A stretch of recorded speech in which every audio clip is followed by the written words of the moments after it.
Hello guys, Vijay அவர்கள் jeep இப்போ அந்த ஒரு சில திட்டங்களுக்காக ஜீப்பு கார்லாம் விட்டாங்க. அதில் காரை ஓட்டினார்.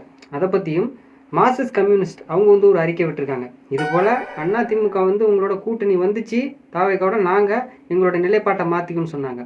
அப்போ அதிமுக திமுக கூட்டணி சேர்ந்து ஆட்சி பிடிக்கிறப்ப என்ன பண்ணிருப்பாங்க அப்படிங்கிற ஒரு மைண்ட் தாட் வருதுல்ல. அதை பற்றியும் இந்த வீடியோவில் நம்ம ஃபுல் அரசியல் நிகழ்வுகளை பற்றி வீடியோவில் பார்க்க போகிறோம். வீடியோவை ஸ்கிப் பண்ணாமல் பாருங்கள், வீடியோக்கு லைக் பண்ணுங்கள். வாங்க வீடியோக்குள்ளே போகலாம்.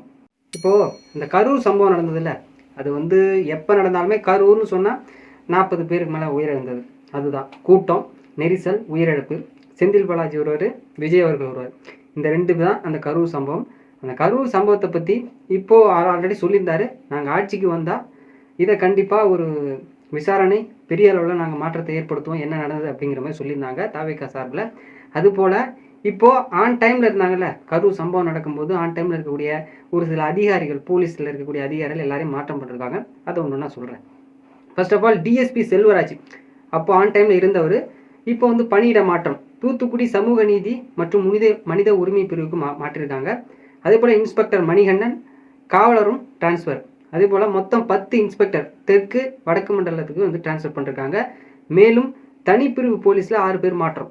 ஓகேவா, இப்போது புரியுதா? ஏன்னா வந்து இவங்கெல்லாம் ஆன் டைமில் இருந்தாங்க.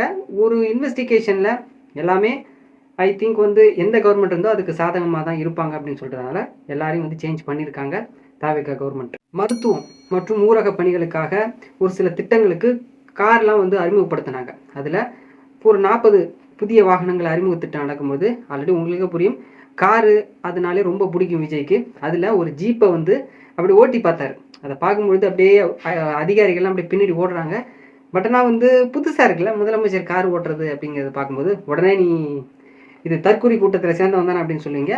இல்லைங்க, ஒரு முதலமைச்சராக இருக்கிற ஒரு லஞ்ச் எடுத்துகிட்டு வந்து இதில் சாப்பிட்றதா இருக்கட்டும், சட்டப்பேரவை அதாவது வளாகத்தில் தமிழ்நாடு கவர்மெண்ட்டுடைய அஃபீஷியல்ஸில், அதே போல் ஒவ்வொரு நாளும் ஒரு டிபார்ட்மெண்ட் சார்ந்து ஒரு அறிக்கை விடுறது, உத்தரவு பிறப்பிக்கிறது எல்லாமே வந்து நல்லா இருக்குது. அதை பேஸ் பண்ணி ஒரு நியூஸாக வரும்போது இப்போ நான் உங்கள்கிட்ட கேட்குறேன், கண்டிப்பாக ஒரு நாள் நீங்கள் நியூஸ் பார்க்குறீங்களா இல்லையா? காரணம் விஜய். ஓகேவா, பிரதமருக்கு விஜய் அவர்கள் வந்து கடிதம். அது என்ன கடிதம் அப்படின்னா, உடனடியாக அந்த ஆல்ரெடி நான் சொல்லியிருந்தேன் ஒரு உரங்களெல்லாம் வந்து கண்டிப்பாக வழங்கணும்னு சொல்லிட்டு ஆல்ரெடி முன்னாடி ஒரு நியூஸ் பார்த்துருப்பீங்க. அதை திருப்பியும் வலியுறுத்தி ஒரு கடிதம் எழுதுறாரு. அந்த கடிதத்தில் தமிழ்நாட்டில் மொத்த சாகுபடி 62.25 லட்சம் ஹெக்டர்ஸ் அப்படின்னா எவ்வளோ பெரிய பரந்த நிலப்பரப்புன்னு பார்த்துக்கோங்க. இதில் ஒரு 3 உரனை உடனே அனுப்புங்க. இதனால் சிறு குறு விவசாயிகள் 92% பேர் வந்து பயனடைவாங்க. அதில் 39,001 மெட்ரிக் டன் யூரியாவும் 28,607 மெட்ரிக் டன் ஏடிபியும் 24,235 மெட்ரிக் டன் பொட்டாசியத்தையும் உடனே கொடுக்கணும். இதனால் 92% பேர் வந்து பயனடைவாங்கன்னு சொல்லிட்டு பிரதமருக்கு விஜய் அவர்கள் வந்து கடிதம் எழுதியிருக்காரு. எனக்கு தெரிஞ்சு மதுப்பிரியர்கள் இதுக்கப்புறம் விஜய்க்கு ஓட்டு போடுவாங்களான்னு எனக்கு தெரியல.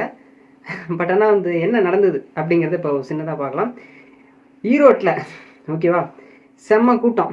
என்ன ப்ரோ எங்கே கூட்டம், யாராவது பெரிய நடிகை வராங்களா அப்படின்னா இல்லை, ஒன் ஷாப்பில் செம்ம கூட்டம். இப்போ முன்னாடி சொன்னாங்களா பாத்திலுக்கு 10 ரூபா 20 ரூபா அதெல்லாம் வாங்கக்கூடாதுன்னு சொல்லிட்டு. பட் ஆனால் இப்போ 10 ரூபா 20 ரூபா 30 ரூபா மாதிரி வாங்குறாங்க. காரணம் என்ன சொல்கிறாங்க அவங்க சைட்லேருந்து, இந்த மாதிரி கடையெல்லாம் மூடினாங்க, நாங்கள் என்ன பண்ணுறது, அப்போது இந்த 10 ரூபா 20 ரூபா கூட கொடுத்து தான் நாங்கள் அதை மேட்ச் பண்ண முடியுங்கிற மாதிரி அந்த ஒரு பாயிண்ட் ஆஃப் வியூவில் அவங்க சொல்கிறாங்க. இதில் மதுப்பிரியர்கள் என்ன கோபம் அப்படின்னா, இருக்கிற பக்கத்தில் இருக்கக்கூடிய நல்லது தான் பண்ணாங்க தமிழ்நாடு கவர்மெண்ட்டு. பட் ஆனால் இப்போ எல்லா இடத்துலையும் மூடினதால எங்கெங்கெல்லாம் கொஞ்சம் தள்ளி இருக்குதோ, அந்த கோயிலில், ஸ்கூல்ஸில், பஸ் ஸ்டாண்ட்லாம் தள்ளி இருந்ததில்ல, அங்கே இடத்துக்கு வந்து பழைய மோத ஆரம்பிச்சிட்டாங்க. ஏன்னா அந்த இடத்துல இருக்கக்கூடாதுன்னு சொல்லி தான் வேறு இடத்துல போட்டாங்க. அங்கெல்லாம் செம்ம கூட்டம், ஏதோ அரிசி வாங்குற மாதிரி. ஏன்னா மது பிரியர்கள் அந்த அளவுக்கு தமிழ்நாட்டில் பெருகியிருக்காங்க. கண்டிப்பாக விஜய்க்கு ஓட்டு விழுமான்னு எனக்கு தெரியல நெக்ஸ்ட் டைம். ஆனால் நல்லது பண்ணியிருக்காரு ஒரு பாயிண்ட் ஆஃப்ல பேசினாலுமே மது பிரியர்கள் அது என்றைக்கும் அழியாதுங்க. அமைச்சர் அருண்ராஜ் இவர் என்ன சொல்கிறாரு அப்படின்னா, நீட் தேர்வே எங்களுக்கு வேண்டாங்க, அதுதான் எங்களுடைய முழு நிலைப்பாடு அப்படின்னு சொல்லியிருக்காரு. என்னதான் சொன்னாலுமே இது ஆல் ஓவர் இந்தியாவில் அது நடக்கிறது தான்.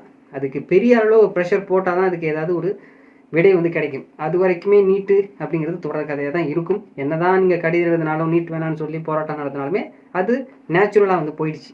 ஓகேவா, கிட்டத்தட்ட ஒரு 10 வருஷத்துக்கு மேலே நடக்குதுன்னு நினைக்கிறேன். ஓகேவா, இதில் கிராமப்புற மாணவர்கள் ரொம்ப பாதிக்கப்படுறாங்க. ஏங்க அதெல்லாம் எவ்வளோ பேர் பாதிச்சிட்டாங்க சொல்கிறாரு. என்னப்பா அனிதா பார்த்தீங்கன்னா தெரியும், இறந்து போனாங்க. +2 வச்சு பேஸ் பண்ணி அந்த டாக்டர் சீட்டு அது பண்ணது ஓகே, ஏன்னா அது ரொம்ப கஷ்டம் படித்து வரணும். பட் ஆனால் ஆல் ஓவர் இந்தியாவில் நீங்கள் நேச்சுரலாக இந்தியன் கவர்மெண்ட் சைடு அந்த நீட் எழுதி போகணுங்கிறது கொஞ்சம் டஃப்பாக இருக்குது. அதில் கேட்டகரி வைஸெல்லாம் வரும்போது சொல்கிற மாதிரி கரெக்டாக தான் இருக்குது. பட் ஆனால் நீட்டு வேணாங்கிறதா என்னுடைய நிலைப்பாடும். பார்க்கலாம் என்ன நடக்குது அப்படிங்கிறத. அதே போல் ஆன்லைனில் கிடைக்கும் போதைப் பொருட்களுக்கு இதை நாங்கள் தடுக்க எல்லா நடவடிக்கையும் எடுப்போங்கிறாரு. ஆன்லைனில் நிறைய கிடைக்குது இல்லை, அதெல்லாம் வந்து நாங்கள் என்றைக்கும் தடை பண்ணுறதுக்கு இன்னும் நடவடிக்கை எடுத்துகிட்டு தான் இருக்கோம். கண்டிப்பாக முடிஞ்ச அளவுக்கு போதைப் பொருளை முடிக்க பார்ப்போம், அதனுடைய செயல்பாடுகளை கண்டிப்பாக அப்படிங்கிற மாதிரி சொல்லியிருக்காரு. அதே போல் இப்போ நெல்லையில் ஒரு சம்பவம் நடந்ததில்ல, பெட்ரோல் கொண்டு வீசினா போலீஸ் ஸ்டேஷன் சொல்லிட்டு, அதை பற்றி ஒரு அப்டேட் கிடச்சிருக்கு. 3 சின்ன பசங்களையும் பிடிச்சிட்டாங்க. பிடிச்சிட்டு அங்கே இருக்கக்கூடிய எஸ்பி பிரசன்னாகுமார விளக்கம் கொடுக்குறாரு. 3 பேரையும் எந்த வழக்கும் நாங்கள் போடல, ஓகேவா? ஏன்னா சின்ன பசங்க 10வது படிச்சு நான் 11வது சேரல, இப்போ பைப்பில் எந்த மாதிரி வேலைலாம் பார்த்துட்ருக்கு பாருங்களேன். அப்போது இவங்க மேலே எந்த ஆக்ஷன் எடுக்க முடியாத ஒரு வாய்ப்பு, ஏன்னா 18 வயசு சிறார்கள் அப்படி இப்படின்னு சொல்லிட்டு நிறைய சட்டம் இருக்குது. கொத்தனார் வேலை பார்த்துட்டு வராங்க, ஓகேவா? இதெல்லாம் தேவையாது. ஒருத்தவங்க தண்ணி அடிச்சிருக்கதா செய்தி வருது. தெரியும் எப்படியும் வந்து அந்த போதைப் பொருள் மற்ற இது இல்லாமல் இந்த ஒரு தைரியம் கண்டிப்பாக வராது. சினிமா பார்த்துட்டு தான் இதை பண்ணியிருக்காங்க அப்படின்னு அவங்களே ஸ்டேட்மெண்ட் யார் சின்ன பசங்களே சொல்லியிருக்காங்க. ஒரு சிலர் கேள்வி கேட்குறாங்க, ஒரு வேளை ChatGPTல ஏதாவது படிச்சுக்கிட்டு செஞ்சானோடா, அவன் சினிமாவை பார்த்து தான் செஞ்சுருக்கான் அப்படிங்கிறது தெளிவாக வந்து சொல்லிட்டாங்க, அந்த பையனும் சொல்லியிருக்காங்க. அப்போது இதுலேருந்து நமக்கு என்ன தெரியுது அப்படின்னா, சினிமாவை எது நல்லது மட்டும் எடுத்துக்கோங்க, கெட்டது எடுத்துக்காதீங்கன்னா கெட்டது தான் எடுப்போங்கிற மாதிரி நிறைய பண்ணிட்டு இருக்காங்க. அதுக்கு ஒரு ஸ்டேட்மெண்ட்டு, ஒரு முன்னுதாரணமாக இதை நம்ம வச்சுக்கலாம். இன்னொரு தலைவலி தாவேகாவுக்கு மார்க்சிஸ்ட் கம்யூனிஸ்ட் வந்து ஸ்டேட்மெண்ட்டை கொடுக்குறாங்க. அதிமுகவை நீங்கள் அமைச்சரில் சேர்க்கக்கூடாது, அப்படி நீங்கள் சேர்த்தீங்க அப்படின்னா எங்களுடைய நிலைப்பாடு மாறும். என்ன சொல்கிறாங்க அப்படின்னா, இது மக்களுக்கு தீர்ப்பு எதிராக தான் மாறிடும். நீங்கள் அவங்களோட சேர்ந்தீங்க அப்படின்னா மக்கள் தீர்ப்பு உங்களுக்கு கொடுத்துறாங்களா, அது எதிராக போயிடும். அதையும் மீறி அது நடந்தால் எங்களுடைய ஆதரவை பற்றி மறுபரிசீலனை செய்வோம்னு சொல்கிறாங்க. என்ன ப்ரோ இப்படி சொல்கிறாரு அப்படின்னா, ஆமாங்க, ஏன்னா அவங்களுக்கு ஆகாது.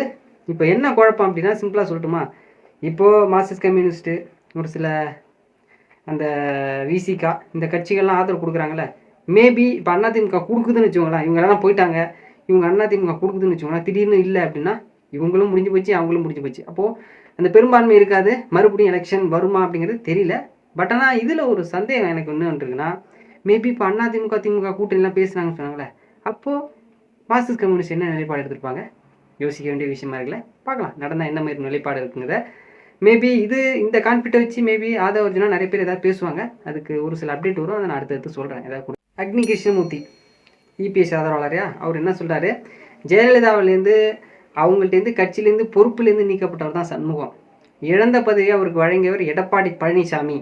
2021 தோல்விக்கு பிறகு அவர் வற்புறுத்தி கேட்டார், நான் தோத்துட்டேன், எனக்கு ஒரு அந்த மாநிலங்களவை உறுப்பினர் பதவி வாங்கிட்டு சொன்னதுனால அவர் அழகு பார்த்ததும் வந்து எடப்பாடி பழனிசாமி தான், அவருக்கு இப்படி துரோகம் பண்ணுறான்னு சொல்லிட்டு அக்னி கிருஷ்ணமூர்த்தி வந்து வெளிப்படையாக ஒரு சிதை சொல்லியிருக்காரு. ஆல்ரெடி நிறைய போயிட்டுருக்கு. 10th ஸ்கூல் ரிசல்ட்டு வந்திருக்கு, அதாவது முழாண்டு பரீட்சைன்னு சொல்லுவாங்க, அது வந்து பப்ளிக் எக்ஸாம், அது வந்து வந்திருக்கு. அதை பற்றி பார்த்துருவோமா. இந்த வருஷம் 94.31% பேர் தேர்ச்சி. இந்த ஆண்டு போன வருஷத்தோட கொஞ்சம் அதிகம், 0.51%. கடந்த ஆண்டு 93.8%, 80%. வழக்கம் போல் பொண்ணுங்க தான் நிறைய பர்சன்டேஜில் அதை பாஸ் ஆகிருப்பாங்க. 96.47. மாணவர்கள் 91.15.